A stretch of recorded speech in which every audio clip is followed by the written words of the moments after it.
Hello, welcome to 5 Questions with 5 Notable Women in South Florida's construction industry. This is a 5-part series honoring Women in Construction Week 2021. My name is Deborah Hampton. I am the Risk and Safety Director for Current Builders, and I am also the Second Vice President of the South Florida Associated General Contractors of America. I will be the president of our chapter, the South Florida AGC, in 2024 through 2025. The goal of Women in Construction Week is to highlight women as a viable component of the construction industry. But more importantly, I hope it encourages women to become part of this exciting community. One of those notable women is with us today. We are honored to have Katherine Crespin, who is the president of KVC Constructors, with us. Hey, Debbie, how are you? Glad to be here. We're delighted to have you, Katie. Katie actually co-founded KVC Constructors with her husband, Vick, in 2001. Katie has over 30 years of experience in construction. Before co-founding KVC Constructors, Katie earned her BS from the University of Florida's Rinker School of Building Construction. Katie has also had the privilege of working in both subcontractor and construction manager positions. Today, she leads KVC's team of more than 25 construction professionals through groundbreaking work. Welcome, Katie. Thank you. So Katie, I have a few questions I wanted to ask you that I'm hoping you can share with our audience today about women in construction, and specifically construction as a whole. It's known as a male-dominated field. So logically, a lot of people, their first question is, why construction? What brought you into construction? Like I was saying, I started in college in the nursing program at University of Florida, and I was just underwhelmed with all the classes, and happened that a lot of my roommates and suite mates were in the construction department or the architecture school at University of Florida, and I lived across the street from the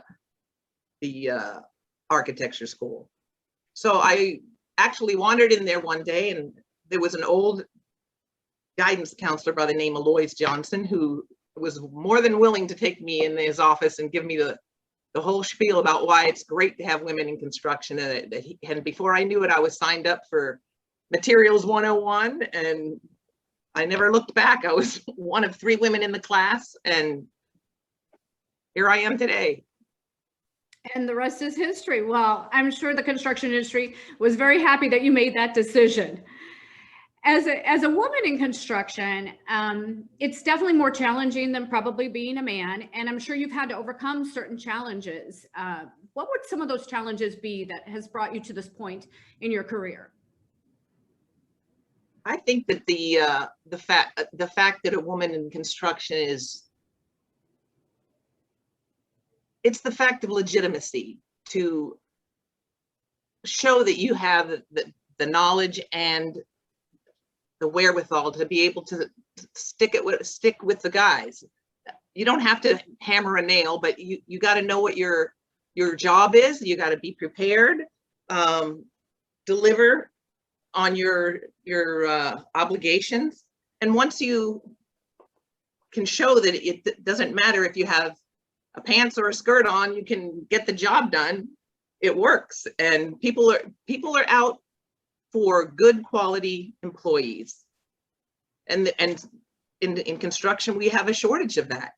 And I think women comprise something like 10.3% of the workers in construction, and 47% of the workforce. So it's happening. Women are coming, they see the opportunities, and they can deliver. That's an interesting statistic. I was just going to ask you if during the time that you've been in construction, you feel that there are more opportunities opening up for women. Definitely. Like I was saying, with the ability to take classes online, complete an education, and with more women entering the construction industry, they help to open doors for other women.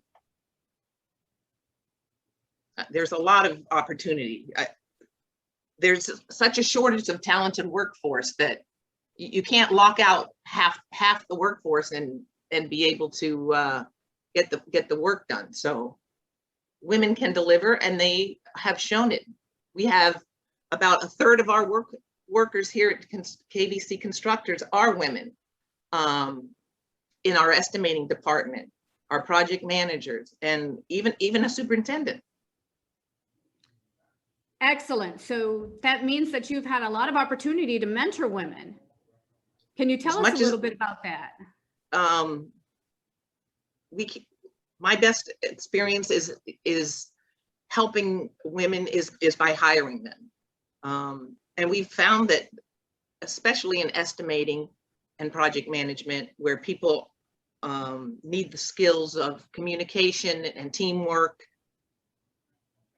women have those skills a little bit more innately than a man. We ask the questions, we call the person, call a subcontractor. We look for collaborators to get the job done. And I don't want to say our egos don't get in the way as much, but I feel like women are more easy to ask a question and show that maybe they don't have all the answers, but they're willing to go out and get it done. Excellent. Well, you're speaking about women in general and some of their assets or skill sets, but obviously you've risen to a very high position in the construction industry. What would you say are some of your strongest assets that have contributed to your success? Tenacity is one of them. I embrace change, enjoy a challenge, understand that I don't know everything, but continue to learn. There's always something in construction. There's always 10 new things today that yet you thought you were going to finish your jobs tomorrow, and today there's 10 new things to get done. So there's always a crisis or a time constraint, and the flexibility and tenacity will get you there. That's excellent advice for women. Thank you, Katie. We understand how busy you are, and you truly are a remarkable woman. Congratulations on your success, and thank you for sharing your time with us today. Thanks for having me. Thank you.